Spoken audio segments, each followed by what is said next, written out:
The paradox of the unexpected hanging is one of those logical puzzles that seem almost playful at first glance. But the deeper you dig, the more tangled the reasoning becomes. It's a paradox that sits at the intersection of logic, belief, and human expectation, making it particularly frustrating and, in some ways, a delightful headache for philosophers and mathematicians alike. At its core, the paradox raises fundamental questions about self-referential reasoning, predictability, and the nature of knowledge itself. The story goes like this. A judge tells a condemned prisoner that they will be hanged one day next week, but the exact day will be a surprise. The prisoner, being a sharp thinker, tries to reason his way out of the predicament. He first considers Friday, the last possible day of the week. If he has not been hanged by Thursday night, then it is obvious that Friday must be the day. But if it's obvious, then it's no longer a surprise, contradicting the judge's statement. Thus, Friday is eliminated. Now, with Friday ruled out, the prisoner applies the same logic to Thursday. If Wednesday night passes and he is still alive, then the hanging must happen on Thursday, since Friday is impossible. But again, this would not be a surprise. So, Thursday must also be ruled out. Following this reasoning backward through the week, the prisoner eliminates each day, concluding that the hanging cannot happen at all. Comforted by his seemingly airtight logic, he goes about his week confidently, only to be completely shocked when the executioner arrives on, say, a Wednesday. The judge's words were true. The hanging was unexpected, despite the prisoner's efforts to outthink it. This paradox is so captivating because it highlights the limitations of logic when applied to real-world scenarios involving self-referential statements. The prisoner's argument appears logically sound at every step, yet it leads to a conclusion that is demonstrably false. This contradiction forces us to question how knowledge and expectation operate. One way to unpack the paradox is by considering how expectation works. The prisoner assumes that a surprise means he must be able to logically eliminate all possibilities in advance. But human cognition doesn't quite work that way. A surprise isn't necessarily something that cannot be foreseen at all. Rather, it's something that remains uncertain enough at the moment of its occurrence. The paradox exploits the assumption that logical deduction can completely predict the future, whereas in reality, knowledge is always limited by perspective. Another way of looking at it is through the lens of self-referential reasoning. The prisoner's argument hinges on treating his own knowledge as part of the system. By assuming that his reasoning can encompass all possible scenarios, he unwittingly creates a trap for himself. The very act of trying to logically determine the surprise ensures that when the hanging actually occurs, it is indeed unexpected. His assumption that he can fully anticipate the judge's logic is what ultimately leads to his downfall. A related idea is the nature of paradox itself. Many paradoxes, like the famous liar paradox. This statement is false, arise when language or logic loops back on itself in a self-contradictory way. The unexpected hanging paradox shares this characteristic. The promise of surprise interacts with the prisoner's ability to reason through it, creating a logical contradiction that prevents any clear resolution. If the execution follows the judge's statement, then the prisoner's logic must be flawed. But if the prisoner's logic was sound, then the execution couldn't happen, contradicting the judge's certainty. This loop makes the paradox resistant to easy resolution. Philosophers and logicians have attempted various approaches to resolving the paradox. Some argue that it is a matter of misplaced reasoning. The prisoner makes the mistake of assuming that he can logically determine when the execution will happen. Others suggest that the paradox arises because of a misunderstanding of what it means for an event to be a surprise. If the prisoner were not trying to anticipate the execution, then he would indeed be surprised and the paradox would dissolve. Another perspective is that the paradox exposes the limits of formal logic. Traditional logic relies on the assumption that truth can be determined in a straightforward manner through deduction. However, real-world scenarios often involve unpredictable elements that resist pure logical analysis. The unexpected hanging paradox, in this view, is a demonstration of how rigid logical structures can break down when confronted with complex human experiences. A particularly interesting angle comes from probability theory and game theory. If we treat the judge and the prisoner as players in a strategic game, we can explore how the prisoner's reasoning affects the judge's decision-making. The judge, knowing that the prisoner is trying to anticipate the execution, might intentionally choose a day in a way that disrupts his expectations. This strategic unpredictability is similar to how randomness is used in games and warfare to prevent opponents from gaining an advantage through anticipation. The paradox also touches on deeper philosophical questions about determinism and free will. If the future is completely determined by logical necessity, then the prisoner should be able to deduce it. But if the future retains an element of unpredictability, then there is room for surprise. This raises questions about whether the universe operates in a fully deterministic manner or whether uncertainty is an inherent feature of reality. In a broader sense, the paradox mirrors everyday human experiences. We often believe that we can predict future events through careful reasoning, yet reality frequently defies our expectations. Stock market crashes, political upheavals, and personal life events rarely unfold in ways that are fully predictable. The unexpected hanging paradox serves as a reminder of the limits of human foresight and the ever-present possibility of surprise. Ultimately, what makes this paradox enduringly fascinating is that it resists easy resolution. No single explanation fully dissolves the contradiction, and attempts to resolve it often lead to further questions. It invites us to think more deeply about how we process information, how we anticipate the future, and how logic interacts with the messy, unpredictable nature of real life. In this way, it stands as a testament to the richness and complexity of philosophical thought, an enigma that remains as perplexing today as when it was first conceived. The paradox of the arrow, originally proposed by the ancient Greek philosopher Zeno of Elea, is one of the most famous paradoxes in the history of philosophy and mathematics. It challenges our understanding of motion, time, and continuity, raising deep questions that have influenced both classical and modern physics. At its core, the paradox suggests that if we analyze motion in terms of individual instants of time, we arrive at the baffling conclusion that motion itself is impossible. Zeno's argument is simple but profound. Imagine an arrow in flight. At any single instant in time, the arrow occupies a specific position in space. If we freeze time at that instant, the arrow is not moving. It is simply located at a particular point. Now consider the next instant and the one after that.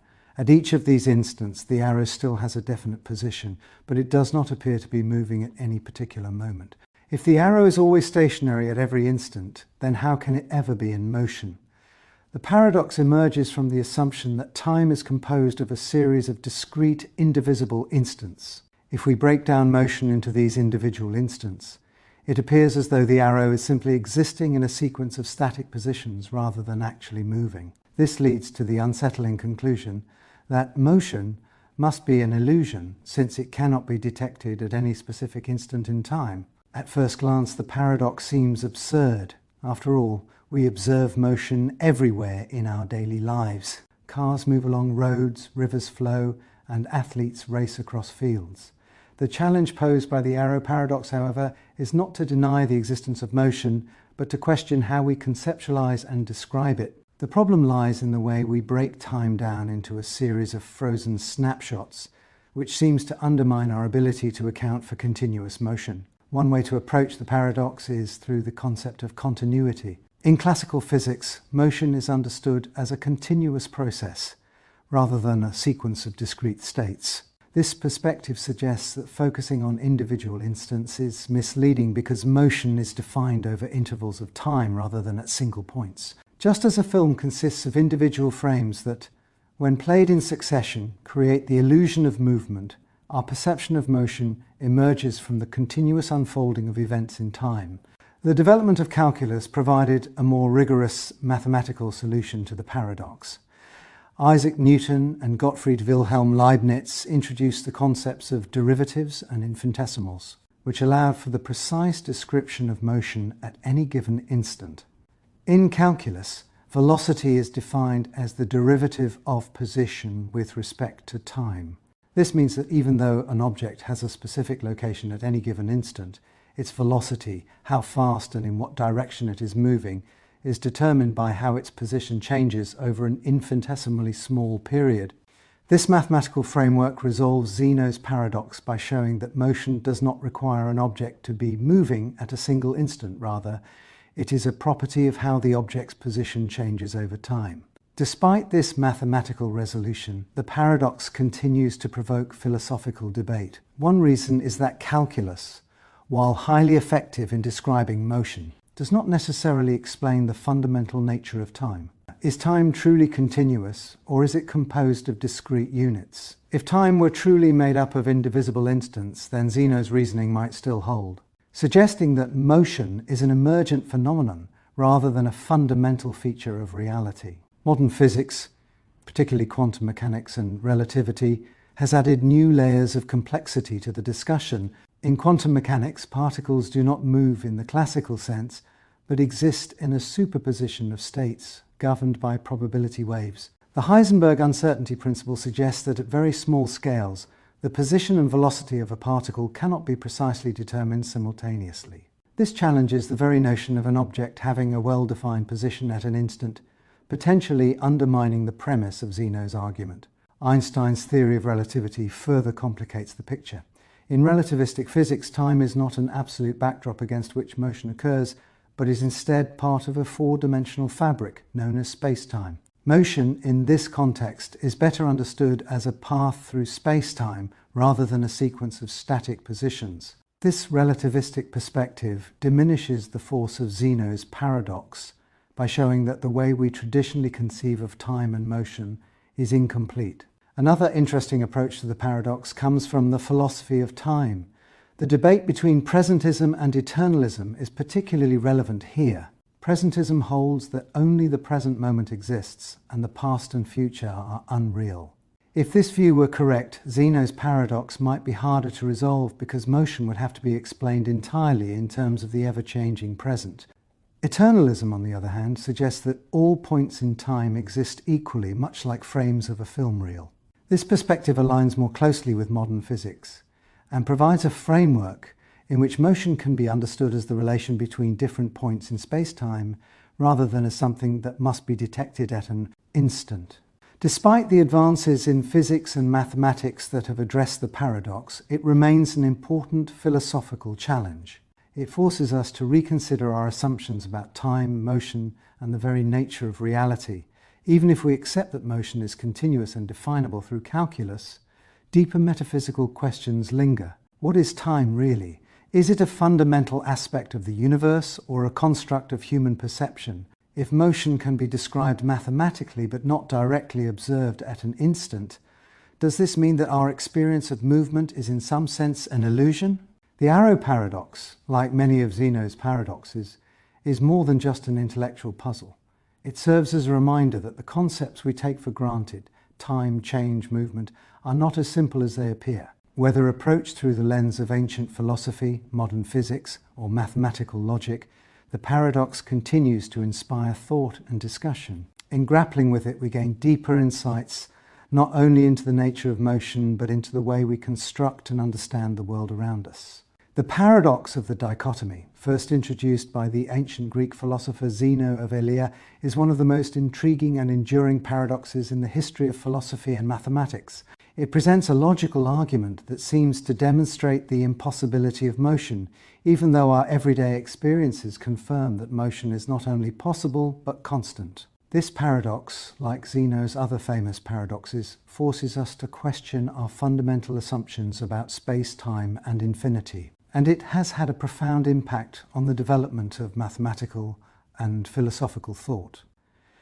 The paradox begins with a simple premise. Before reaching any destination, one must first travel halfway there. Once that halfway point is reached, one must then travel half of the remaining distance. Then, once that point is reached, one must travel half of the new remaining distance, and so on. This process of halving continues infinitely, suggesting that an infinite number of tasks must be completed before reaching the destination. Since it seems impossible to complete an infinite number of tasks in a finite amount of time, the paradox appears to demonstrate that motion itself is impossible. At first glance, this argument seems absurd. We move through the world every day without difficulty. We walk from one place to another, drive cars, fly in airplanes, and watch objects move around us.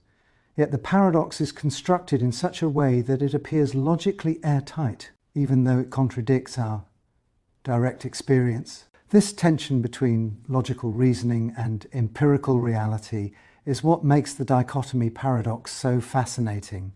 One way to begin unraveling the paradox is to examine its underlying assumptions. The paradox assumes that space and time can be divided into an infinite number of discrete parts, each requiring a separate action. However, modern mathematics provides a way to make sense of this apparent contradiction through the concept of convergence.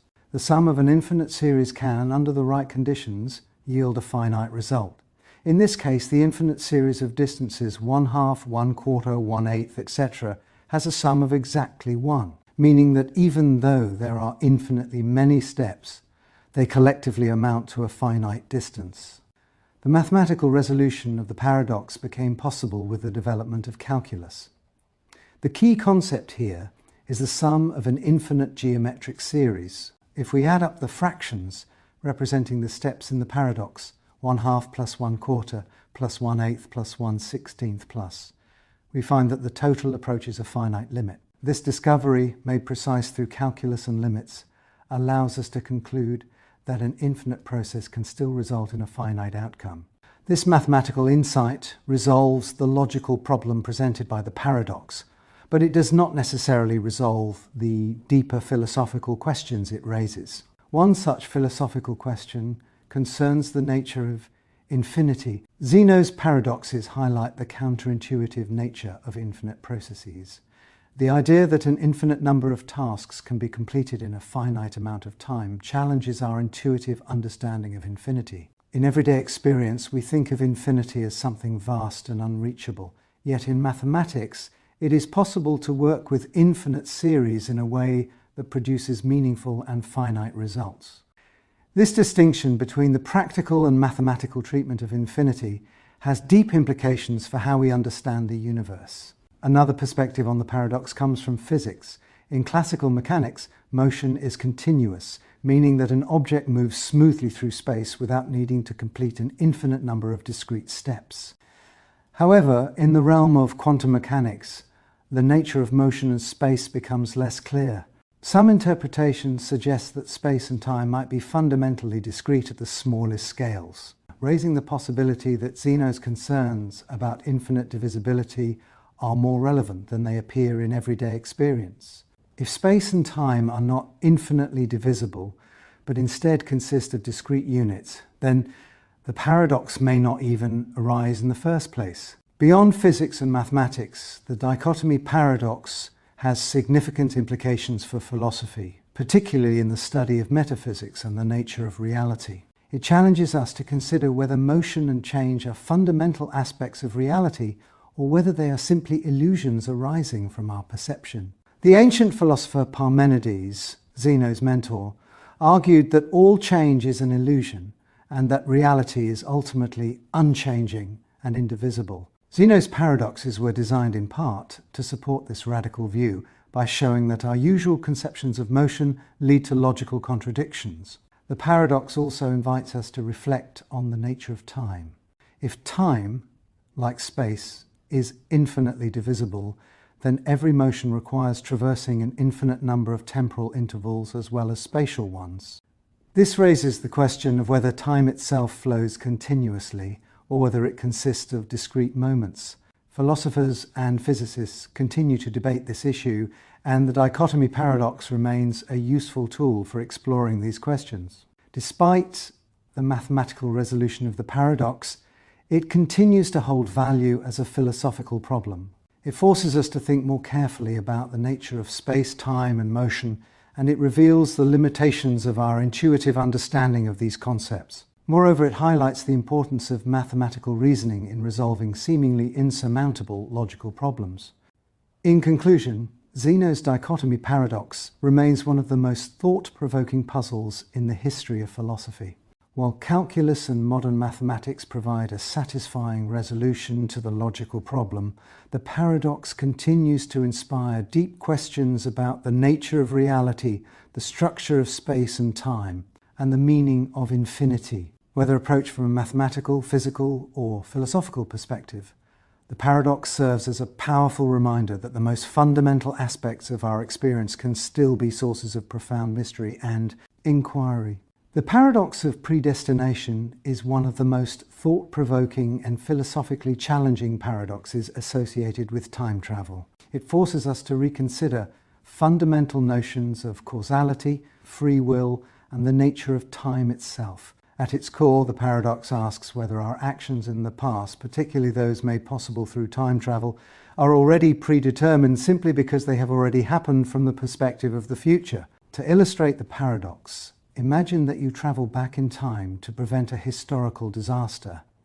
When you arrive, you find that your very presence sets into motion the events that inevitably lead to the disaster occurring just as history recorded it. No matter what you do, your actions only ensure that the future unfolds exactly as it always has.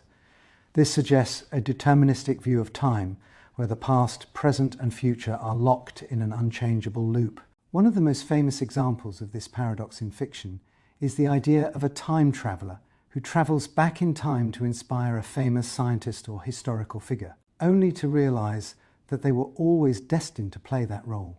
The paradox is especially troubling because it removes the possibility of altering the past, instead of being able to make different choices.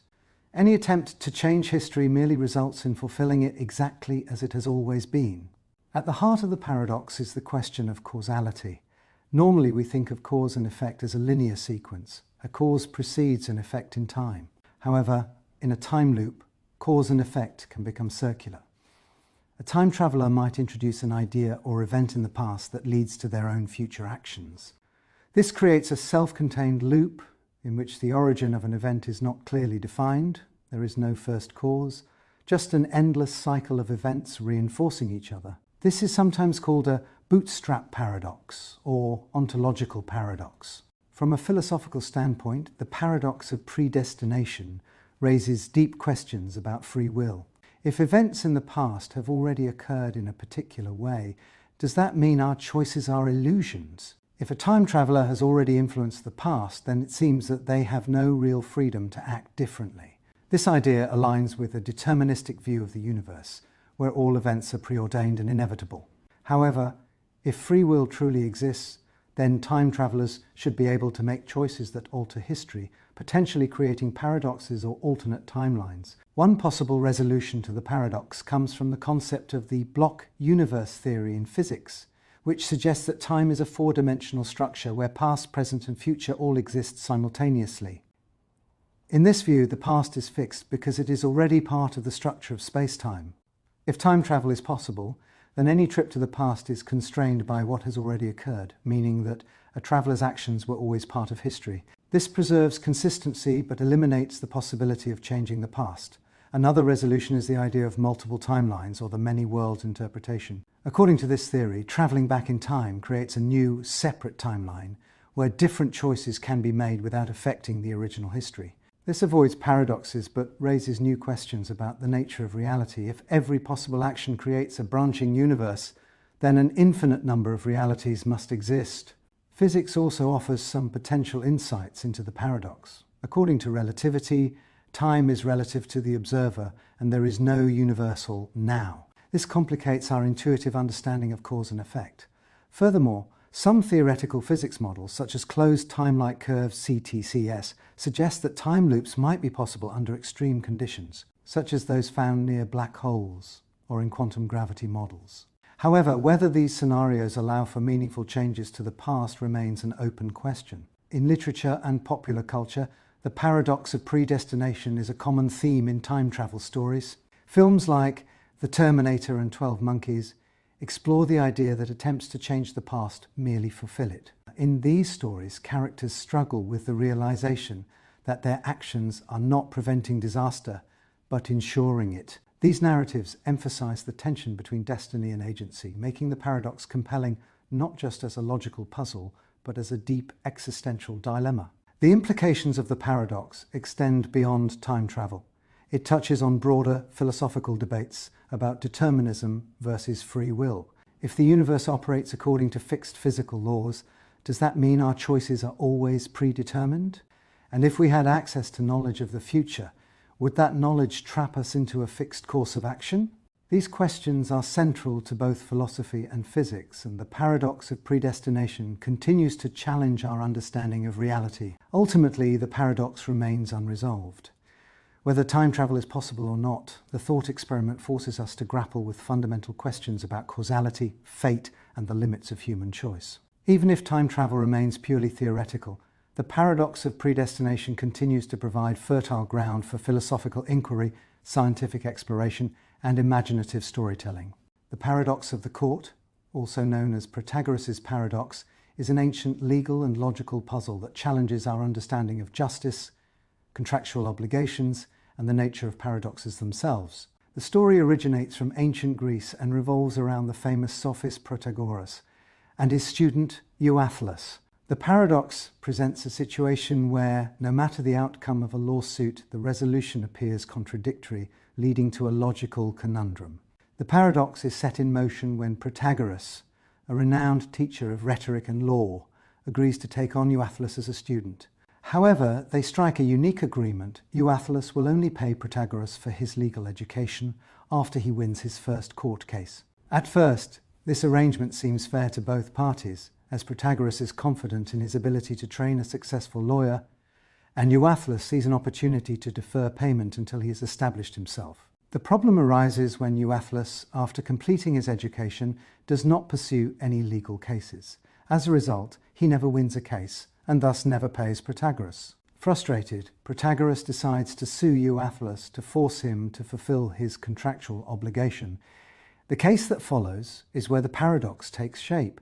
Protagoras argues that regardless of the court's decision, Euathlus should be required to pay him. He presents two possible outcomes, the first being, if Protagoras wins the lawsuit, the court orders Euathlus to pay him, fulfilling the contract directly. And if Euathlus wins the lawsuit, then he has won his first court case, which means he must pay Protagoras according to the original agreement. Either way, Protagoras believes he will receive his payment. However, Euathlus counters with his own reasoning. If Euathlus wins the lawsuit, the court has ruled that he does not need to pay, overriding the original contract, and if he loses the lawsuit, then he has still not won his first case, meaning the condition of the original agreement has not been met, and he still does not need to pay. Each argument appears logically sound, yet they contradict one another, leading to a paradox where both sides seem to have a valid claim to victory. This paradox raises significant philosophical and legal questions. At its core, it challenges the fundamental principles of contract law and justice. Should a contract be enforced strictly according to its wording, or should the spirit of the agreement take precedence? If legal obligations are contingent on external circumstances, does this create loopholes that can be exploited? One way to analyze the paradox is through the lens of logic and self-reference. The arguments presented by both Protagoras and Euathlus create a circular reasoning loop where each claim depends on the outcome of the case itself. This type of logical structure is reminiscent of other well-known paradoxes, such as the liar paradox, where a statement's truthfulness is dependent on itself. Another approach is to consider the paradox in terms of legal interpretation. Courts often rely on principles of fairness and intent when interpreting contracts. If Protagoras' intention was to ensure payment upon the successful completion of Euathlus's education, then a court might rule in his favour regardless of the specific wording of the agreement. On the other hand, if contracts are to be taken literally, then Euathlus's argument could hold merit, especially since the contract's terms were explicitly tied to the occurrence of a specific event. The paradox also touches on broader themes of justice and manipulation within legal systems. It illustrates how legal reasoning can be used both to enforce obligations and to evade them. Historically, lawyers and philosophers have used this paradox to demonstrate the complexities and potential contradictions within legal reasoning. One possible resolution to the paradox is to view it as a problem of incomplete contractual foresight. Neither Protagoras nor Euathlus anticipated the scenario in which Euathlus would not take on any cases. If the contract had included a clause specifying a time frame for Euathlus to start practicing law, the paradox might have been avoided. This suggests that many legal paradoxes arise not from fundamental contradictions, but from poorly defined agreements that fail to account for all possible outcomes. The paradox of the court also has implications beyond law, extending into fields such as philosophy, game theory, and logic. It exemplifies how rational agents can use strategic reasoning to navigate uncertain situations. In a broader sense, it reflects the real-world complexities of legal disputes, where opposing sides can present equally compelling arguments based on different interpretations of the same facts. In conclusion, the paradox of the court remains an enduring intellectual challenge because it highlights the tension between logical reasoning and legal principles. It forces us to question whether justice is strictly a matter of logical deduction, or if it requires a broader understanding of intent and fairness, whether one sympathizes with Protagoras' claim for payment or Euathlus's legal maneuvering. The paradox serves as a fascinating exploration of the intricacies of contracts, obligations, and the philosophy of law. The paradox of thrift is one of the most thought-provoking and counterintuitive ideas in economics. It highlights the often unseen consequences of individual financial behavior on the broader economy. At its core, the paradox suggests that while saving money is generally considered a wise personal financial decision, if everyone in an economy simultaneously increases their savings, it can lead to reduced spending, lower demand, and ultimately worsen economic conditions, especially during a recession. This paradox was famously articulated by the economist John Maynard Keynes in the 20th century as part of his broader critique of classical economic theories. In classical economics, savings were seen as a driver of investment and future economic growth. However, Keynes argued that in times of economic downturn, increased saving could have the opposite effect, leading to lower aggregate demand, falling production, and higher unemployment. This contradiction lies at the heart of the paradox of thrift, making it one of the most debated concepts in macroeconomics. To understand the paradox fully, consider a simple scenario. Suppose a country experiences a recession and individuals, worried about their financial future, decide to cut back on their spending and save more money. While this makes sense on an individual level, after all, having savings provides financial security. When everyone does the same thing, total spending in the economy declines. Businesses facing reduced demand for their goods and services experience lower revenues, which forces them to cut costs by reducing wages, laying off workers, or even shutting down. As a result, unemployment rises, incomes decline, and economic growth slows even further. Ironically, the very act of saving, which was intended to provide security, contributes to worsening economic conditions, reducing income levels, and, in turn, limiting the ability to save. This paradox challenges our intuition because we are often taught that saving is a responsible financial habit. In personal finance, having savings is crucial for emergencies, retirement, and long-term financial stability. However, when viewed at a macroeconomic level, savings do not always translate into immediate economic benefits. Keynes argued that in a depressed economy with idle resources and unemployment, increased saving does not necessarily lead to increased investment. Instead, it can result in what he called a demand deficiency, where a lack of spending leads to a downward economic spiral. The paradox is particularly relevant during recessions. In times of economic prosperity, when consumer confidence is high, increased saving is less problematic because businesses still have strong demand and can continue to invest and expand. But during recessions, when businesses are already struggling with low demand, widespread increases in savings can exacerbate the downturn. This is why governments and central banks often take measures to counteract the effects of the paradox, such as lowering interest rates to encourage borrowing and spending, increasing government spending to stimulate demand, or even providing direct stimulus payments to households. A key insight from the paradox of thrift is the distinction between individual rationality and collective rationality. What is rational for an individual saving more money may not be rational for the economy as a whole. This concept is similar to other economic paradoxes, such as the tragedy of the commons, where individuals acting in their own self-interest can lead to negative collective outcomes. In the case of the paradox of thrift, the problem arises because the economy functions as a system of interconnected transactions. One person's spending is another person's income, so when spending declines, incomes shrink and economic activity slows down. Critics of the paradox argue that increased savings are ultimately beneficial because they provide funds for investment, which leads to long-term economic growth. If savings are deposited in banks, they can be lent out to businesses for expansion, leading to job creation and productivity improvements. However, Keynesian economists counter that during a recession, businesses are often reluctant to invest regardless of available savings because they anticipate low demand for their products. This creates what Keynes called a liquidity trap, where money remains idle rather than being invested in productive economic activities. Another important aspect of the paradox of thrift is the role of government intervention. Keynesian economics suggests that during periods of low demand, the government should step in as a spender of last resort to stimulate economic activity. This can be done through infrastructure projects, social programs, and direct financial assistance to households. By increasing public spending, the government can offset the decline in private spending, helping to stabilize the economy and restore confidence. Historical examples of the paradox can be seen in economic crises such as the Great Depression of the 1930s and the 2008 global financial crisis. In both cases, widespread fear led to increased saving and decreased consumer spending, prolonging the downturn. During the Great Depression, Keynesian policies, such as President Franklin D. Roosevelt's New Deal, were implemented to counteract the effects of the paradox. Similarly, in response to the 2008 financial crisis, governments around the world adopted stimulus measures, including tax cuts, direct cash payments, and public works programs, to encourage spending and investment. In modern economic policy, central banks play a crucial role in addressing the effects of the paradox of thrift. By adjusting interest rates and implementing quantitative easing, they attempt to influence spending and investment behaviours. Low interest rates make borrowing cheaper, encouraging both consumers and businesses to spend rather than save. However, these measures are not always effective, especially if consumer confidence remains low.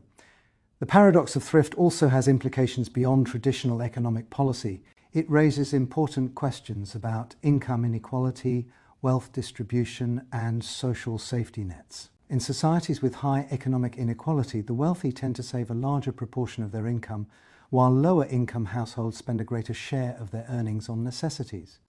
If too much wealth is concentrated in the hands of those who save rather than spend, overall demand in the economy may weaken. This has led some economists to argue for progressive taxation and wealth redistribution as ways to mitigate the negative effects of excessive saving. Moreover, the paradox ties into broader debates about consumer culture and sustainable economic growth. Critics of consumer-driven economies argue that excessive consumption leads to environmental degradation and resource depletion.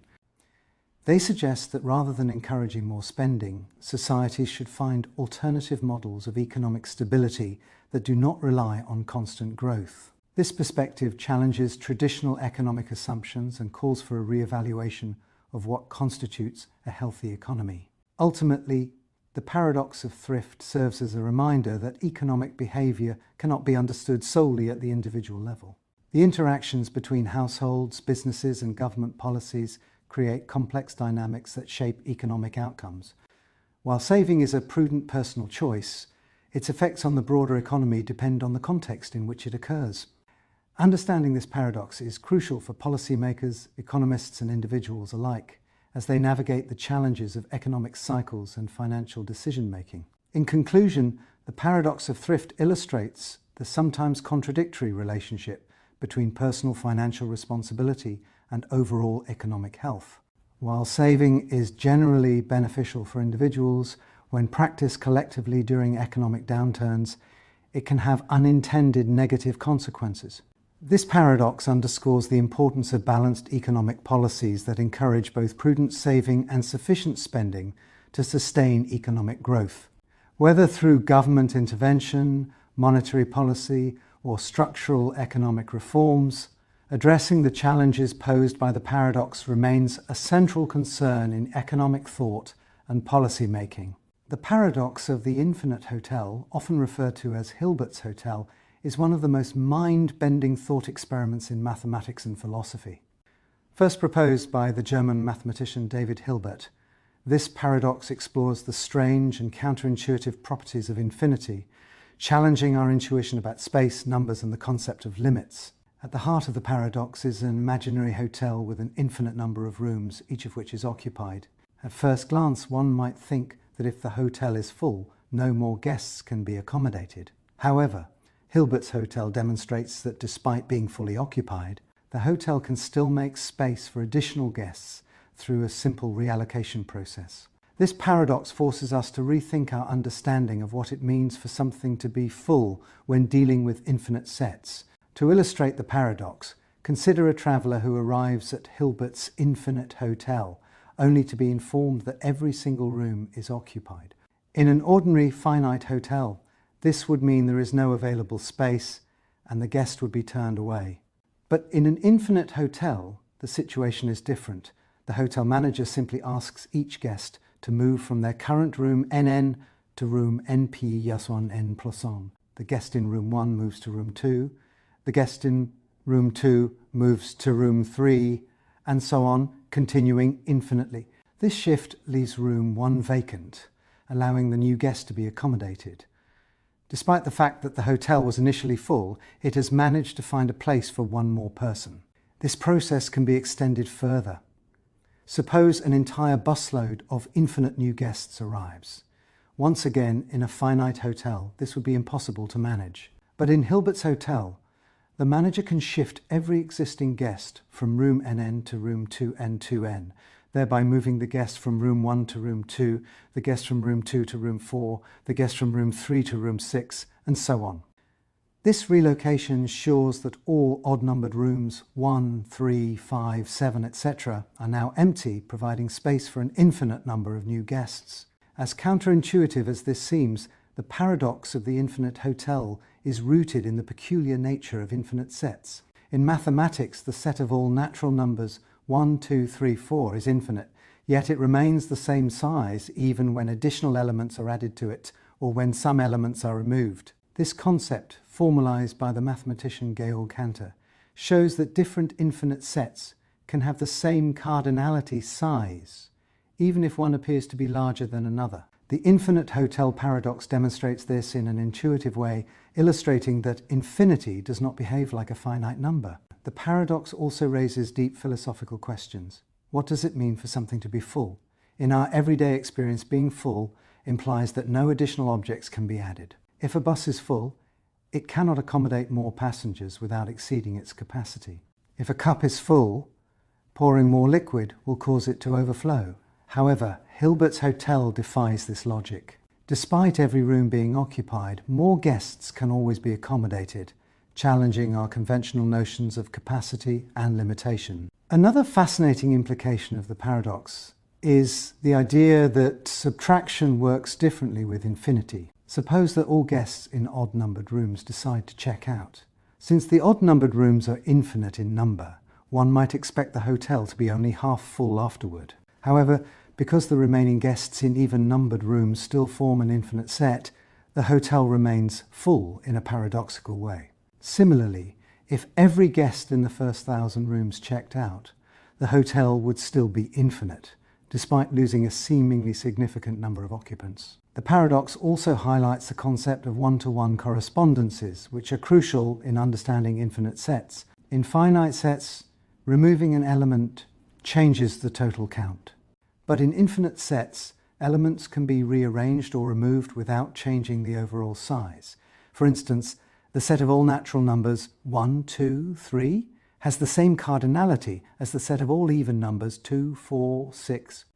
Because we compare each natural number with an even number, 1, 2, 2, 4, 3, 6, etc., this property, known as countable infinity, explains why the infinite hotel can always accommodate more guests despite being full. Beyond mathematics, Hilbert's hotel has applications in philosophy, physics, and cosmology. Some interpretations of the universe suggest that space and time might be infinite, raising questions about whether similar paradoxes could apply in reality. In cosmology, discussions about the infinite nature of the universe sometimes reference Hilbert's hotel to illustrate how an infinite universe might behave differently from a finite one. In computer science, The paradox has been used to discuss concepts like memory allocation and infinite loops. Algorithms that deal with theoretically infinite processes, such as simulations of infinite data structures, must consider how to manage and manipulate infinite sequences effectively. The paradox also appears in discussions of databases, recursion, and parallel processing, where infinite scalability and distribution must be accounted for. The paradox of the infinite hotel also has implications for theological and metaphysical debates about infinity. In many religious and philosophical traditions, infinity is associated with divine or transcendent qualities. Some theologians have used Hilbert's Hotel as an analogy to discuss the nature of an infinite God, questioning whether the concept of divine omnipresence aligns with the properties of mathematical infinity. Despite its counterintuitive nature, Hilbert's Hotel serves as a powerful tool for exploring the properties of infinity and challenging our assumptions about size, space, and limits. It forces us to reconsider fundamental ideas about how numbers and space behave, demonstrating that the infinite world follows rules vastly different from our everyday experiences. Whether applied to mathematics, philosophy, physics, or computer science, the paradox of the infinite hotel remains one of the most intriguing and thought-provoking illustrations of the infinite nature of reality. The liar paradox is one of the most famous and perplexing logical paradoxes in philosophy, mathematics, and linguistics. It is typically presented in the form of a simple self-referential statement. This statement is false. The paradox arises because if the statement is true, then it must be false as it claims. But if it is false, then it must be true because that is what it asserts. This self-contradictory loop has fascinated and frustrated logicians for centuries, raising profound questions about the nature of truth, meaning, and logical consistency. The paradox is not merely a linguistic trick or a play on words. It has deep implications for logic, mathematics, and even artificial intelligence. Variations of the liar paradox appear in different forms across history, demonstrating that it is not an isolated oddity, but rather a fundamental problem with how we conceive of truth and self-reference. The liar paradox dates back to ancient Greece. The philosopher Eubulides of Miletus, a contemporary of Aristotle, is credited with first formulating the problem. His version of the paradox was simple yet devastating. A man says that he is lying. Is what he says true or false? This question encapsulates the paradox's core problem. If the man is telling the truth, then he is lying. But if he is lying, then he must be telling the truth. In later centuries, the paradox appeared in various cultural and intellectual traditions. Medieval philosophers debated its implications for theology and metaphysics, particularly in discussions about divine omniscience and the consistency of God's knowledge. The paradox also played a role in the development of formal logic and set theory in the 19th and 20th centuries, influencing thinkers such as Bertrand Russell and Kurt Gödel. At its core, the liar paradox exposes the difficulty of defining truth in a consistent manner. Classical logic operates on the principle of the law of non-contradiction, which states that a proposition cannot be both true and false at the same time.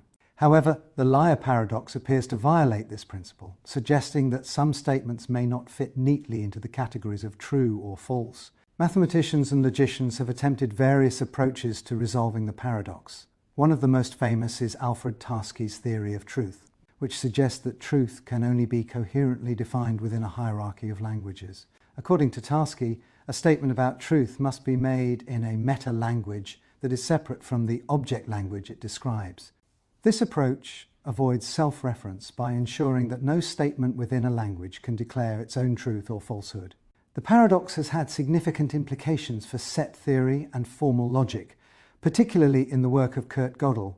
Gödel's incompleteness theorems, which revolutionized mathematics, demonstrate that within any sufficiently powerful formal system, there exist true statements that cannot be proven within the system. His proof relies on a self-referential mathematical statement that is structurally similar to the liar paradox, showing that self-reference can lead to logical limitations in any formal system. Another notable connection is to Bertrand Russell's paradox in set theory. Russell discovered that certain kinds of self-referential sets lead to contradictions, similar to the way the liar paradox undermines basic logical principles. These issues led to the development of more sophisticated logical frameworks, such as type theory, which attempts to avoid paradoxes by restricting self-reference in formal systems. Philosophers have explored the implications of the paradox for theories of meaning and reference. Ludwig Wittgenstein, for example, argued that the paradox arises from a misuse of language and that it does not pose a fundamental problem for logic. According to Wittgenstein, paradoxical statements may be nonsensical rather than truly contradictory.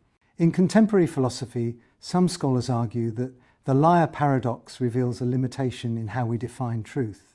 Deflationary theories of truth, for instance, suggest that truth is merely a linguistic device and does not correspond to an objective property of statements. According to this view, the paradox is a byproduct of language rather than a deep metaphysical problem. The liar paradox is also relevant to artificial intelligence and computer science. Logical consistency is crucial in programming, particularly in designing systems that handle self-referential statements. Some AI systems rely on formal logic to process information, and paradoxes like the liar can create problems in decision-making algorithms. One potential issue is in the design of self-referential AI, such as systems that evaluate their own statements or assess their own reliability. If an AI encounters a version of the liar paradox, it may enter an infinite loop or fail to resolve a logical contradiction. This problem has led to research into non-classical logic systems, which allow for statements that are neither strictly true nor false. The liar paradox remains one of the most enduring and fascinating problems in philosophy and logic. It challenges fundamental assumptions about truth, self-reference, and logical consistency, demonstrating the complexities that arise when language and meaning are scrutinized at a deep level. While various resolutions have been proposed, none have fully resolved the paradox in a way that satisfies all philosophical perspectives. Beyond its role in abstract logic, the paradox has practical implications for fields ranging from mathematics and computer science to linguistics and artificial intelligence.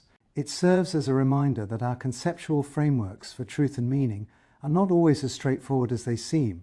Whether viewed as an unsolvable puzzle or as a key to understanding deeper logical structures, the liar paradox continues to inspire debate and exploration across multiple disciplines. The paradox of the raven, also known as Hempel's paradox, is a fascinating problem in the philosophy of science and logic that challenges our understanding of inductive reasoning and confirmation theory. At its core, the paradox arises from a seemingly innocuous principle. Observing instances of a general rule should support the truth of that rule. However, when applied to certain statements, this principle leads to conclusions that appear counterintuitive or even absurd.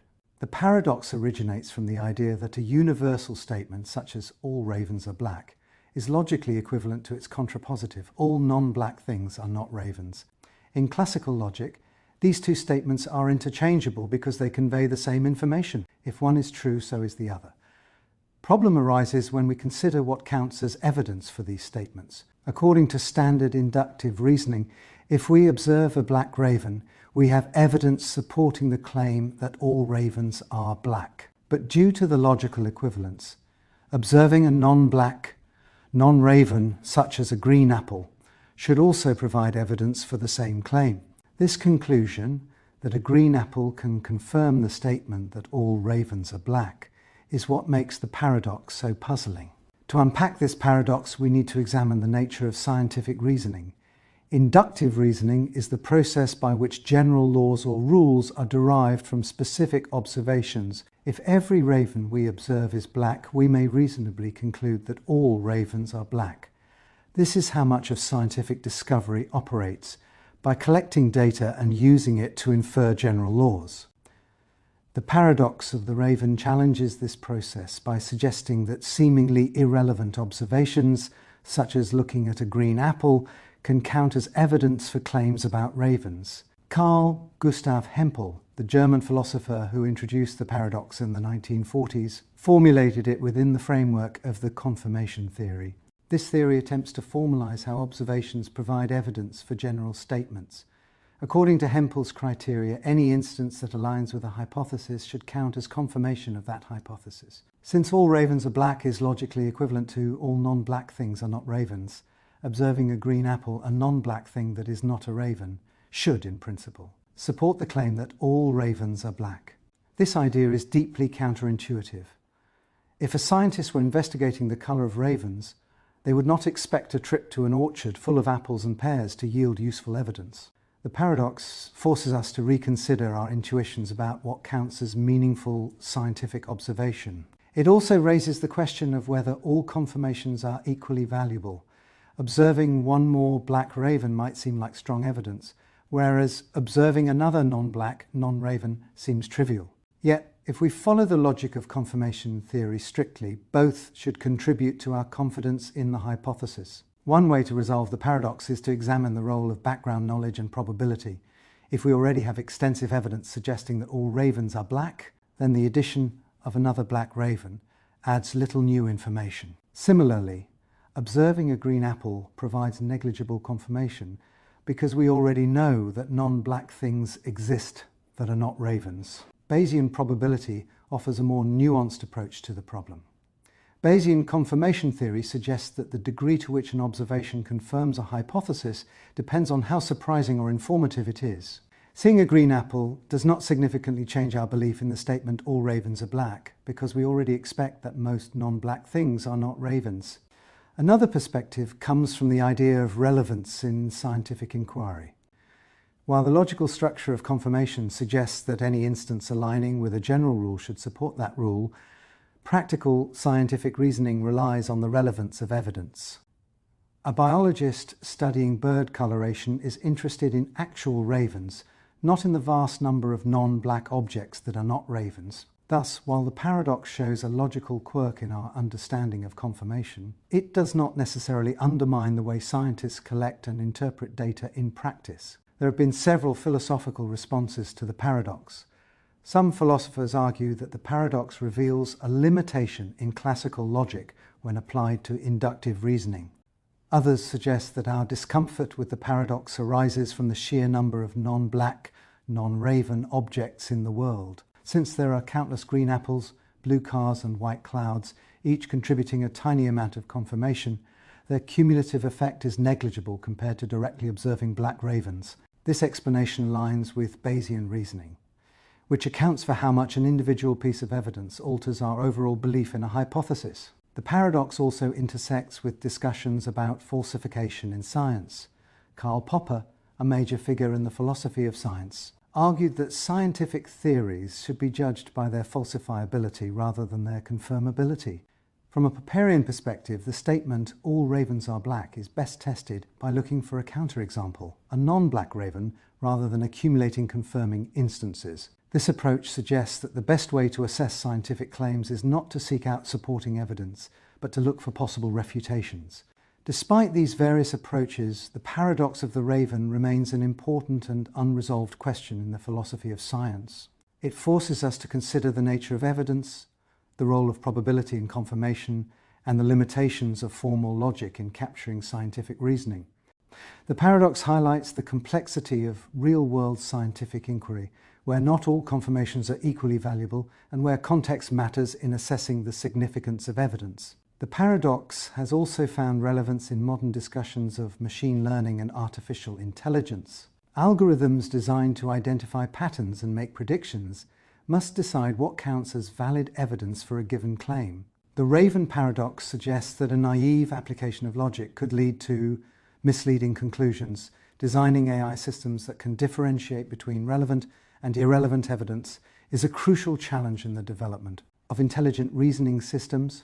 In conclusion, the paradox of the raven is a profound and thought-provoking problem that challenges our intuitions about how evidence supports general claims. It reveals the complexities of inductive reasoning, the limitations of strict logical formulations, and the importance of considering relevance and probability in scientific inquiry. While various solutions have been proposed, the paradox continues to serve as a valuable tool for exploring deeper questions about knowledge, logic, and the philosophy of science. The paradox of choice is a phenomenon that suggests that while having choices is generally considered beneficial, an excess of options can lead to anxiety, decision paralysis, and decreased satisfaction. This idea challenges the common assumption that more choices equate to more freedom and, consequently, greater happiness. Instead, it highlights the psychological and emotional burdens that can accompany an overabundance of alternatives. The paradox of choice has been widely explored in psychology, behavioral economics, and even marketing, providing valuable insights into how humans make decisions and how they feel about them afterward. At first glance, choice seems to be a cornerstone of personal freedom. The more choices we have, the more control we feel over our lives. In consumer culture, the ability to select from a variety of products, services, and lifestyles is often framed as a sign of progress and prosperity. Supermarkets, online retailers, and streaming services constantly expand their offerings, providing endless options to cater to every possible preference. However, rather than feeling empowered, many individuals find themselves overwhelmed by the sheer volume of decisions they must make daily. Psychologist Barry Schwartz, in his book The Paradox of Choice, Why More is Less, argues that an overabundance of choice can lead to negative psychological consequences. When faced with too many options, people often experience increased stress, self-doubt, and regret. Instead of feeling liberated by their ability to choose, they become trapped in a cycle of second-guessing and dissatisfaction.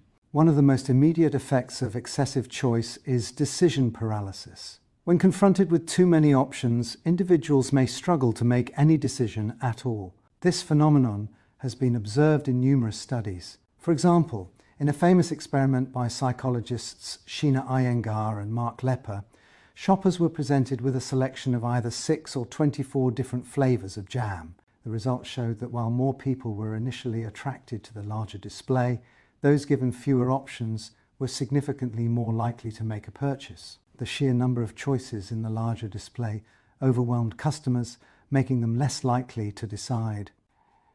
This paralysis can extend to various aspects of life, from selecting a career path, choosing a romantic partner. Online dating, for instance, provides access to thousands of potential matches, but the endless stream of choices can make it difficult to commit to one person. Similarly, job seekers who have multiple career options may struggle to settle on a single path, fearing that choosing one means missing out on others. Even when individuals do manage to make a decision, an abundance of choice can lead to increased anxiety and regret. The more options available, the higher the expectations become. If someone chooses one product, job, or partner out of many, they might constantly wonder if they could have made a better choice. This fear of missing out FOMO is exacerbated by social media, where people are constantly exposed to curated images of others seemingly living their best lives. Seeing others enjoying different choices can make one question their own decisions, leading to dissatisfaction. Regret also plays a significant role in the paradox of choice. When only a few options are available, it is easier to accept a decision as the best possible one given the circumstances. However, when faced with numerous choices, people often engage in counterfactual thinking, imagining alternative scenarios where a different choice might have led to a better outcome. This can lead to feelings of disappointment and self-blame, even if the chosen option was objectively good. Another factor contributing to the paradox of choice is the increased sense of personal responsibility. When choices are limited, individuals can attribute dissatisfaction to external factors. However, when presented with countless options, people feel solely responsible for their decisions. If the outcome is less than ideal, they may blame themselves for not making the right choice. This sense of personal failure can lead to stress, frustration, and even depression. Barry Schwartz describes 2 types of decision makers, maximizers and satisficers. Maximizers strive to make the absolute best choice possible, analyzing every option in detail. While this might seem like a rational approach, maximizers often experience higher levels of stress and regret because they constantly worry that they could have made a better decision. Satisficers, on the other hand, settle for an option that meets their basic criteria without obsessing over whether it is the best possible choice. Studies show that satisficers tend to be happier and more content with their decisions than maximizers. Understanding the paradox of choice can help individuals and organizations develop strategies to mitigate its negative effects. Some potential solutions include intentionally reducing the number of options can help alleviate decision fatigue. For example, Steve Jobs famously wore the same outfit every day to eliminate unnecessary daily decisions. Similarly, simplifying one's diet, wardrobe, or daily routine can free up mental energy for more meaningful decisions. Instead of searching for the absolute best option, individuals can establish clear criteria for what constitutes a good enough choice. By defining minimum acceptable standards, people can make decisions more efficiently and experience less regret. Shifting focus from what could have been to what is can help reduce anxiety and increase satisfaction. Gratitude practices, mindfulness, and cognitive reframing techniques can encourage individuals to appreciate their choices rather than dwell on alternatives. The paradox of choice reveals that more options do not always lead to greater happiness. Instead, excessive choices can cause decision paralysis, increased anxiety, and post-decision regret. While modern society values freedom of choice, the psychological burden of too many options suggests that sometimes less is more.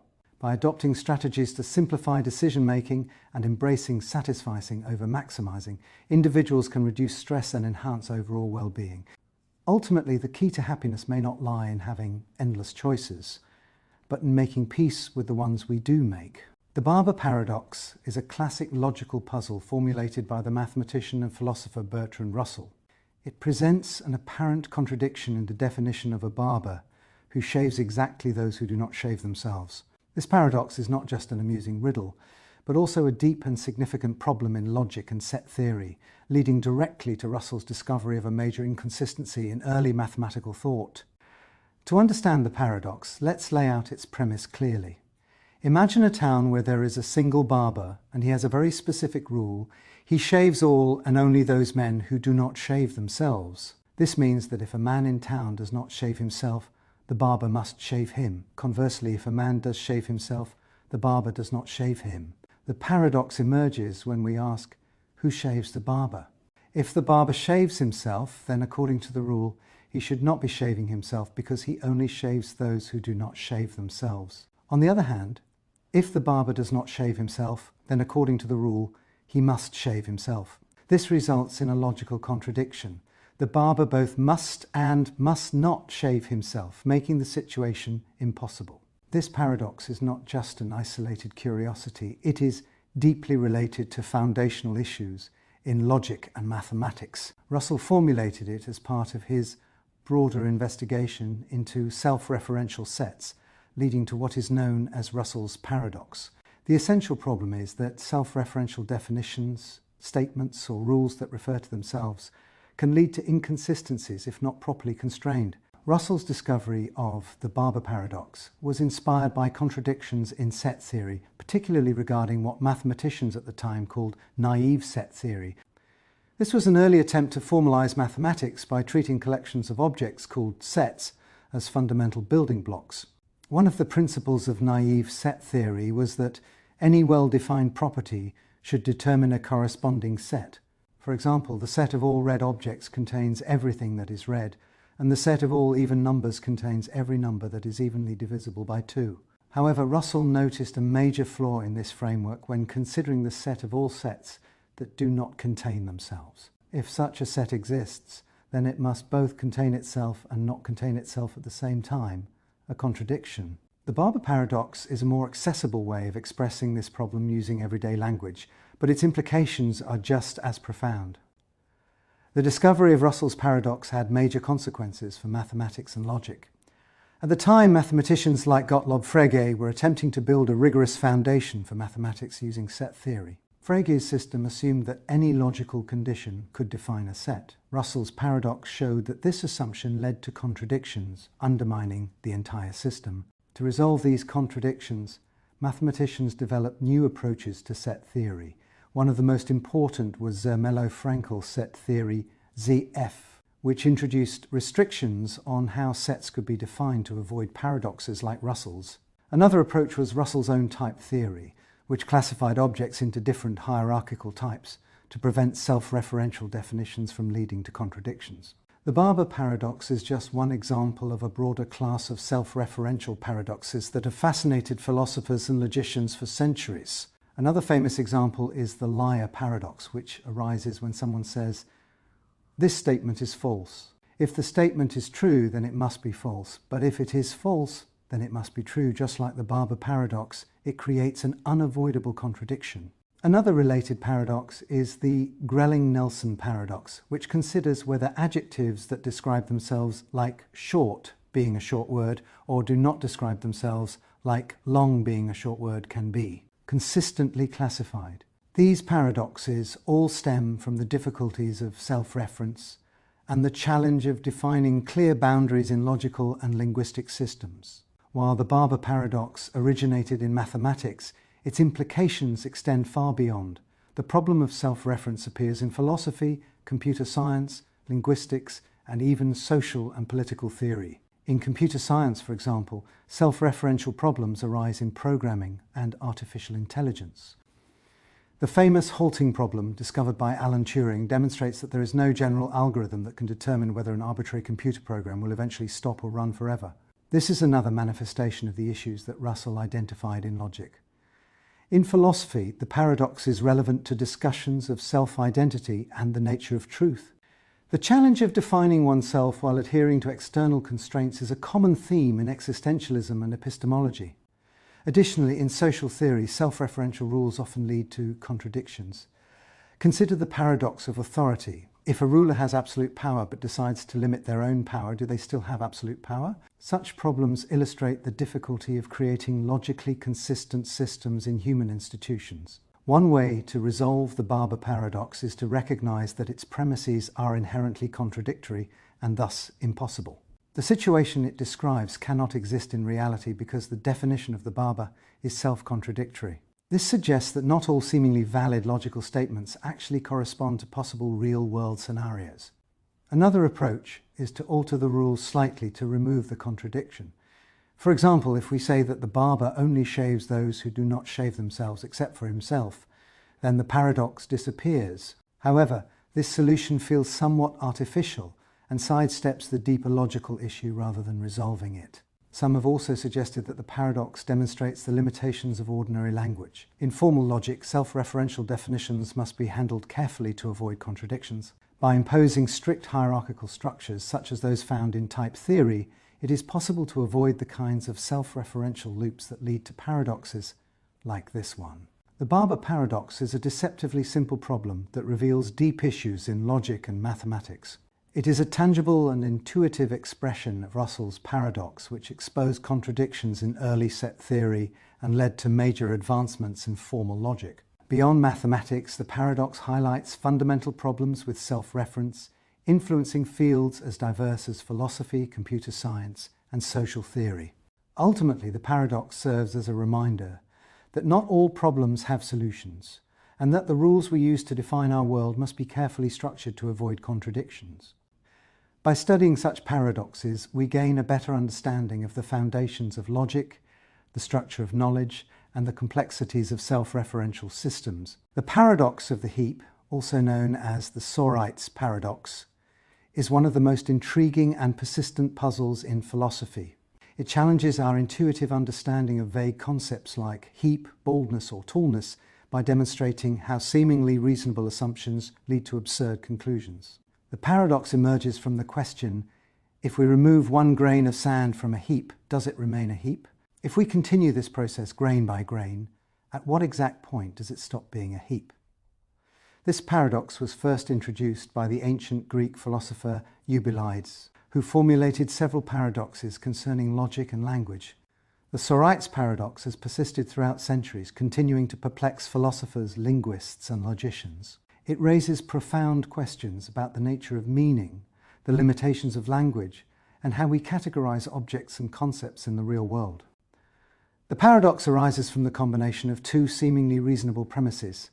A collection of a large number of grains of sand is a HEA, and removing a single grain from a heap does not stop it from being a heap. If we accept these premises, then it follows that even after removing grains one by one, we should still have a heap, no matter how many grains are removed. But this leads to an absurd conclusion. Even a single grain of sand should still be considered a heap. This contradicts our common sense understanding that a single grain is clearly not a heap. This paradox is not limited to heaps of sand. It applies to many vague concepts, such as if a man with a full head of hair loses one hair, he is not bald. If he continues to lose one hair at a time, when does he become bald? If a person is wealthy, losing $1 does not make them poor. However, after many such losses, at what point are they no longer wealthy? This paradox exposes the difficulties in dealing with vague terms which lack clear boundaries but are still essential in everyday language and reasoning. At its core, the Sorites paradox is a problem of vagueness. Many of the words we use in daily life do not have strict definitions with precise cutoffs. Instead, their meanings exist on a continuum. The challenge is that while we rely on these words to communicate, logic demands clear distinctions that vague terms struggle to provide. One approach to resolving the paradox is to argue that our language is inherently imprecise, and trying to impose strict logical rules on vague terms is misguided.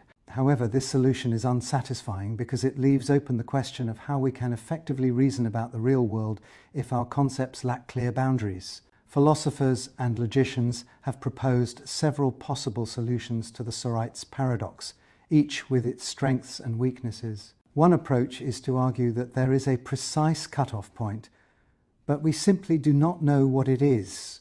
According to this view, there is an exact moment when a heap ceases to be a heap, or a person becomes bald, but the boundary is hidden from us due to our limited knowledge or imprecise measurement tools. Critics of this solution argue that it merely pushes the problem back. If such precise boundaries exist, what determines them?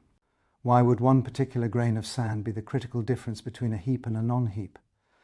Another approach, called supervaluationism, suggests that vague terms have multiple equally valid interpretations. A statement like, "this is a heap," might be neither true nor false in an absolute sense, but instead be true under some interpretations and false under others. This approach preserves the usefulness of vague terms while allowing for some degree of logical rigor.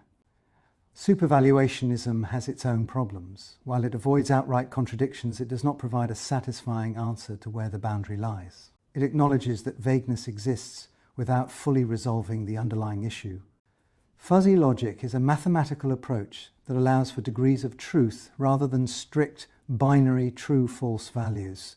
Instead of saying a collection of grains is either a heap or not, fuzzy logic assigns a degree of heapness based on the number of grains present. A collection of 10,000 grains might be 99% a heap, while a collection of 50 grains might be only 10% a heap. This solution provides a more flexible way to handle vagueness, but it also changes the way we think about truth. In classical logic, statements are either true or false, whereas in fuzzy logic, truth can exist on a spectrum. This shift raises philosophical questions about whether we should accept a system where truth is not absolute. Some philosophers argue that the meaning of vague terms depends on context. What qualifies as a heap may vary depending on the conversation, purpose, or practical considerations. In a discussion among physicists, a heap might be rigorously defined in terms of mass or volume, while in casual conversation, the term might remain flexible. Contextualism suggests that the Sorites paradox is only a problem when we try to treat vague terms as having fixed, universal definitions. In reality, language adapts to different situations, and we naturally adjust our interpretations based on context. The paradox of the heap reveals a fundamental tension in how we think about categories and definitions. While logic demands clear-cut distinctions, real-world concepts are often vague and fluid. Various philosophical approaches, epistemicism, supervaluationism, fuzzy logic, and contextualism, offer different ways to navigate this paradox, but no single solution is universally accepted. Ultimately, the Sorites paradox highlights the limitations of language and the challenges of reasoning in an imprecise world. It forces us to reconsider the nature of meaning, the structure of logical systems, and the flexibility of human thought. While we may never fully resolve the paradox, understanding it helps us become more aware of the complexities underlying even the simplest concepts we use every day. The grandfather paradox is one of the most famous and perplexing paradoxes in time travel thought experiments. It presents a fundamental logical contradiction. If you were to travel back in time and prevent your grandfather from meeting your grandmother, you would prevent your own birth. But if you were never born, then how could you have travelled back in time to prevent their meeting in the first place? This paradox raises profound questions about causality, the nature of time, and whether time travel to the past is even possible. To understand the grandfather paradox fully, we must break it down into its core components. The paradox arises from a specific chain of cause and effect. You exist in the present. You travel back in time to a point before your grandfather met your grandmother. You interfere with their meeting, whether intentionally or accidentally. As a result, your parents are never conceived. Since your parents were never conceived, you were never born. If you were never born, you could not have travelled back in time to prevent their meeting. This creates an inconsistency in the timeline, a logical contradiction that challenges our conventional understanding of causality. The grandfather paradox is not just about a hypothetical personal dilemma. It is a fundamental problem that calls into question whether time can be changed at all. The grandfather paradox suggests that time travel to the past, at least in the way we traditionally conceive it, may be impossible. If a time traveller could change the past in a way that prevents their own existence, then the action of travelling back in time should also be prevented, leading to an infinite loop of contradiction. This paradox implies that time may be more rigid than we think. If past events are fixed and unchangeable, then any form of time travel would be limited to observation rather than direct interaction. Alternatively, if the past can be changed, then the consequences of those changes must be addressed through theories that allow for consistent timelines or alternate realities. Over the years, various theoretical solutions to the grandfather paradox have been proposed, each with its own implications for the nature of time and reality. One way to resolve the paradox is through the Novikov self-consistency principle, which suggests that time travel is possible, but actions taken in the past must be self-consistent. In this view, events adjust themselves to prevent paradoxes from occurring. If you were to travel back in time, you might try to prevent your grandparents from meeting, but some unforeseen circumstances would always ensure that history remains unchanged. Maybe your interference actually causes them to meet in the first place, or maybe your attempts fail for reasons beyond your control. This approach preserves a single, consistent timeline, ensuring that paradoxes do not arise. However, it also suggests that free will may be an illusion when it comes to time travel. The past cannot be changed, no matter what actions you take. Another possible resolution comes from quantum mechanics and the many worlds interpretation. This theory suggests that each decision or event that could happen actually does happen in a separate parallel universe. According to this view, if you travel back in time and prevent your grandfather from meeting your grandmother, you do not erase your own existence. Instead, you create a new branch of reality where you were never born, while your original timeline remains intact. In this interpretation, time travel does not change the past, but rather creates a new divergent timeline. This avoids paradoxes because each version of history is self-contained and does not interfere with the original reality from which the time traveller originated. Another possible resolution is that time travel follows a predetermined course where all events are already fixed. In this view, if you travel back in time, your actions are already part of history and cannot be changed. Perhaps your actions in the past unknowingly contribute to the very circumstances you were trying to prevent. This idea aligns with the concept of the Bootstrap Paradox, in which events are caused by themselves in a closed loop. If you try to prevent your grandfather from meeting your grandmother, some twist of fate ensures that they meet anyway. This maintains a consistent timeline while still allowing for time travel. Beyond the logical contradictions, the grandfather paradox also has implications for physics, particularly in the study of space-time and relativity. According to Einstein's theory of general relativity, time is not an absolute constant but a dimension that can be affected by gravity and motion. Theoretically, solutions to Einstein's equations, such as closed time-like curves CTCS, suggest that time loops might be possible under certain extreme conditions. However, the paradox raises questions about whether the fundamental laws of physics would permit such loops. Some physicists believe that paradoxes like this indicate that nature has a built-in mechanism that prevents time travel to the past from occurring in a way that would create inconsistencies. Philosophically, the paradox challenges our understanding of cause and effect. Normally, we assume that causes precede effects in a linear sequence, but if time travel allows effects to influence their own causes, this linear relationship breaks down. Does this mean causality itself is an illusion, or that our perception of time is incomplete? The grandfather paradox is more than just a thought experiment. It is a window into the deeper mysteries of time, causality, and reality. Whether time travel is possible or not, the paradox highlights the complexities of logical consistency and the challenges of altering past events. Various theoretical resolutions, including the self-consistency principle, the multiverse theory, and predestination loops, offer different perspectives on how such paradoxes might be avoided. Ultimately, the paradox forces us to question the nature of time itself. Is the past fixed and unchangeable? Do alternate realities exist alongside our own? Or is time travel simply an impossibility due to its inherent contradictions? While modern physics has yet to provide a definitive answer, the grandfather paradox remains a powerful intellectual puzzle that continues to inspire curiosity, debate, and exploration. The Bootstrap Paradox is one of the most fascinating and perplexing thought experiments in time travel philosophy. It raises a profound question about the nature of causality. If you travel back in time and give Shakespeare his own works before he wrote them, who is the true author of those works? If Shakespeare never actually created them in the first place, but merely copied what you provided, then the works exist without an original source, forming a closed loop of causation with no clear origin.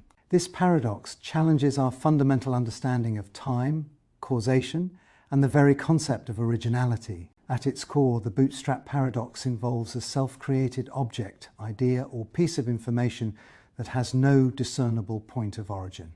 Instead of following a normal cause and effect chain, the object loops back on itself in time, creating an infinite recursion where it simply always existed.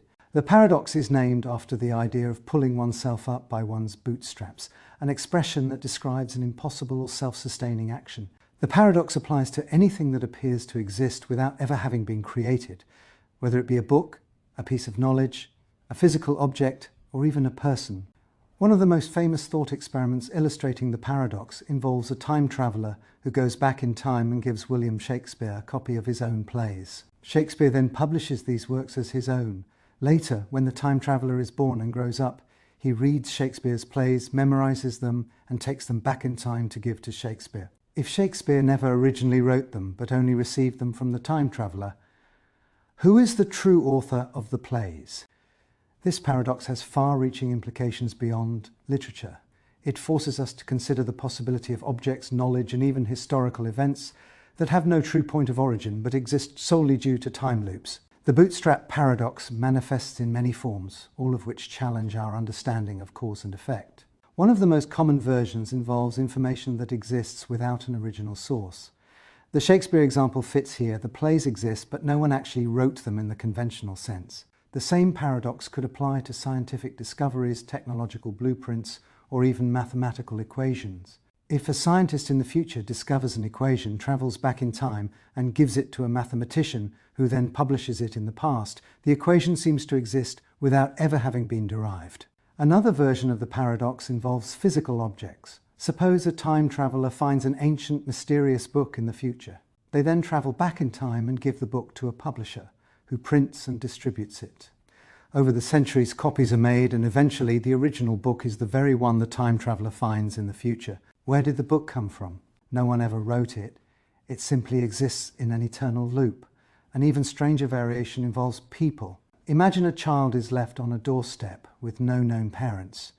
The child grows up, travels back in time, and somehow becomes their own ancestor. This creates an unsettling scenario in which the individual has no original point of origin.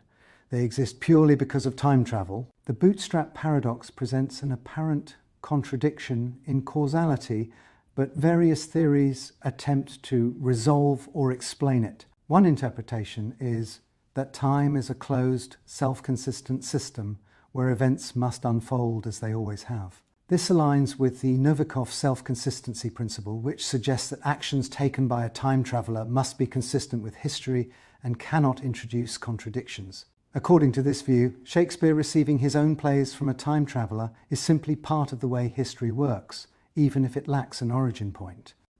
The paradox, then, is not truly a contradiction, but rather an example of time functioning in a non-linear way.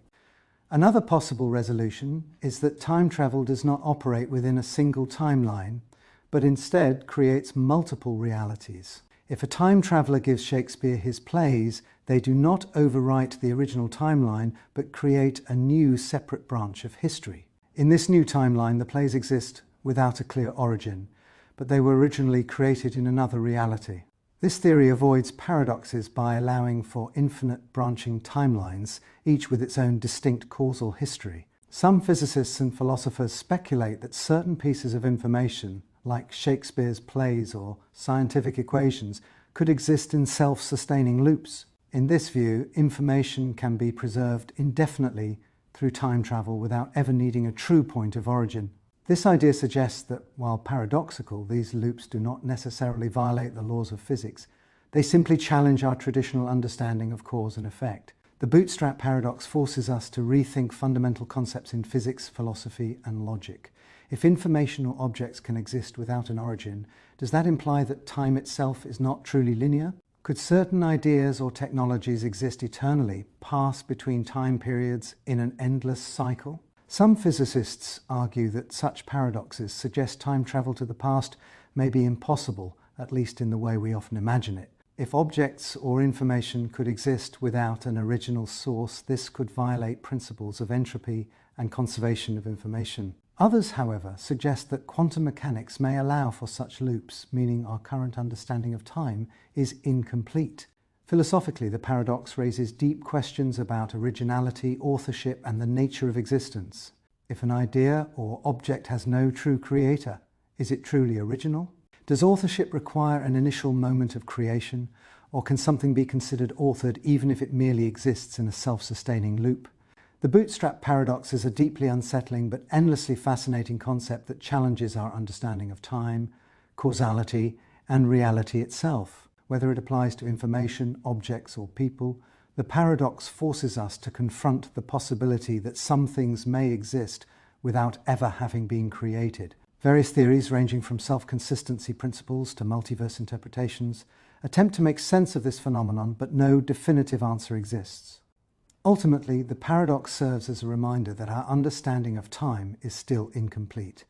Whether time loops truly exist or are merely thought experiments, they continue to fuel debate, inspire science fiction, and push the boundaries of human knowledge.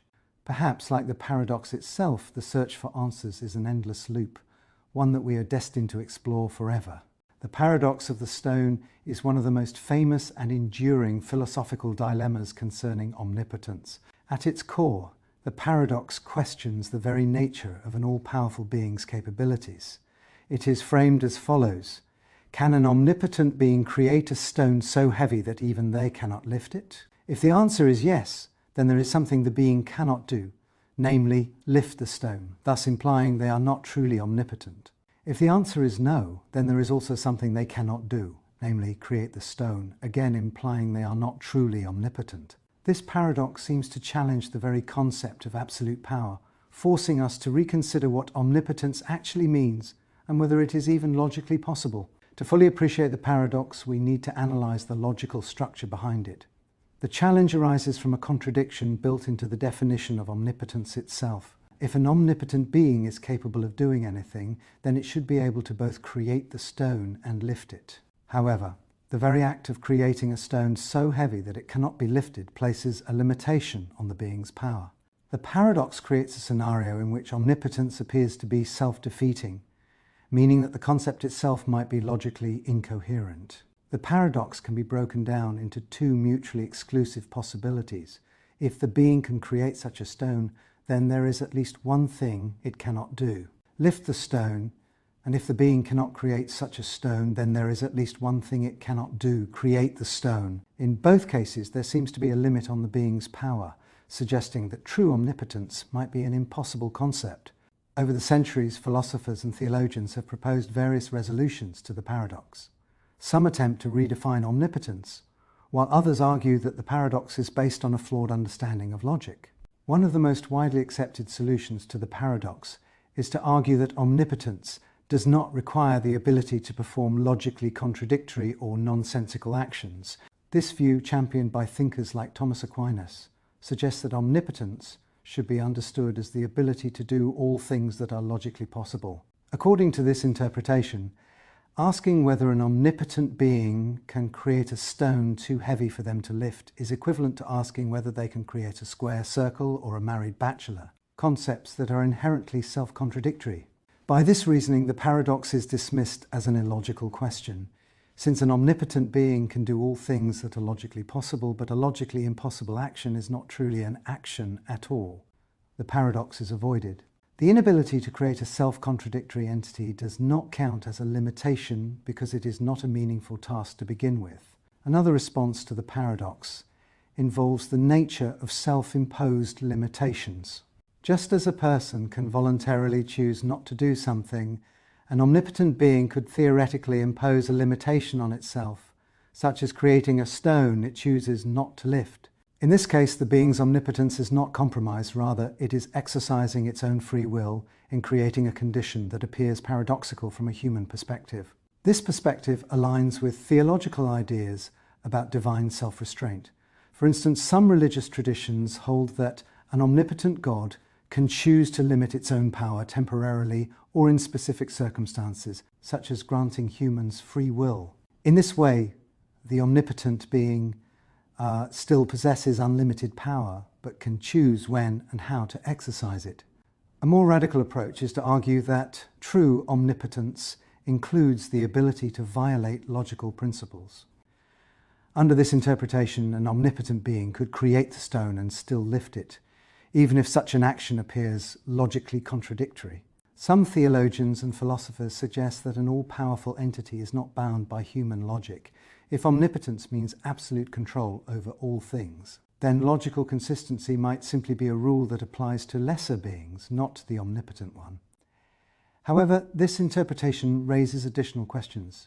If logical contradictions can exist within an omnipotent being's realm, does this mean that reality itself is incoherent?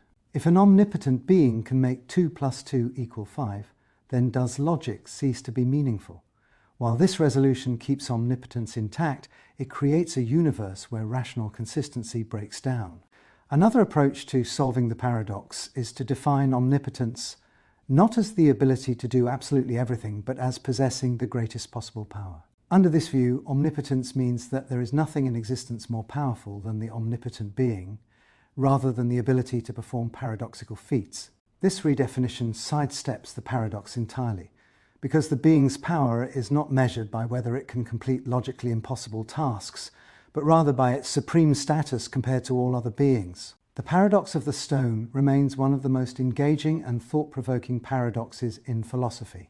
While different thinkers have proposed various resolutions, ranging from redefining omnipotence to rejecting logical constraints, no single solution has been universally accepted. Instead, the paradox continues to challenge our understanding of power, logic, and the very nature of existence. Whether viewed as a theological puzzle, a logical conundrum, or a demonstration of the limits of language, the paradox forces us to think deeply about what it truly means to be all-powerful. The paradox of Buridan's ass is a fascinating thought experiment in philosophy, logic, and decision-making that explores the consequences of perfect rationality and deterministic choice. The paradox is named after the 14th century philosopher Jean Buridan, though he himself did not formulate it in exactly this way. It presents a hypothetical scenario in which a donkey, placed precisely between a pile of hay and a bucket of water, is unable to decide which to consume first and, as a result, starves to death. The paradox highlights the potential limitations of decision-making processes based solely on reason and logic. At the heart of Buridan's ass is the idea that a perfectly rational agent, when faced with two equally desirable options, has no basis for making a choice. In this scenario, the donkey has no preference between food and water. Both are necessary for its survival and both are equidistant from it. If the donkey follows a deterministic rational process, it cannot favour one over the other. This indecision leads to paralysis, and the donkey ultimately dies despite being surrounded by sustenance.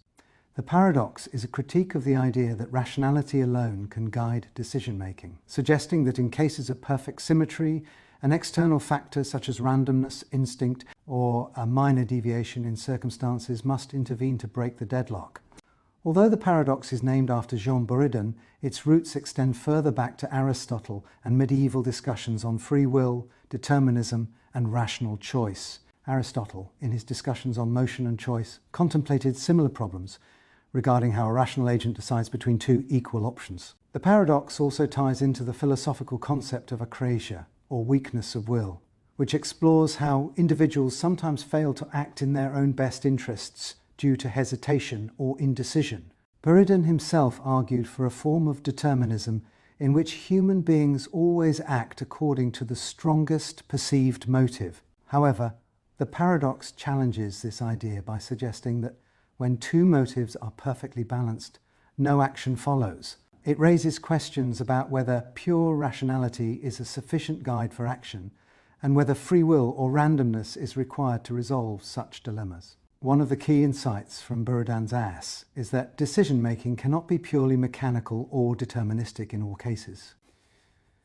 If a decision-maker has no way to distinguish between two choices, does that mean they are condemned to inaction? The paradox suggests that in a world governed purely by logical determinism, an agent could be stuck indefinitely when presented with identical options. This presents a problem for models of rational choice in economics, artificial intelligence, and behavioral science. If an AI or an economic model follows strict rational criteria, what happens when two choices are exactly equal in value?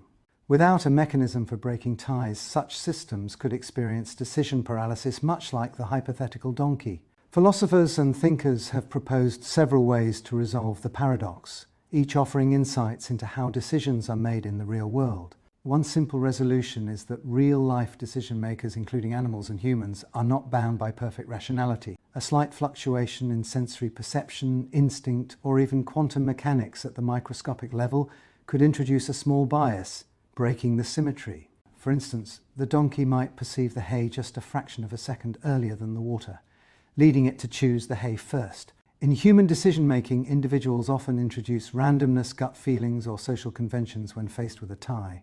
If two job offers are identical, a person might flip a coin or rely on an arbitrary preference, e.g. picking the company with the nicer logo. This suggests that in practice, even highly rational beings incorporate some level of non-rational influence in their choices.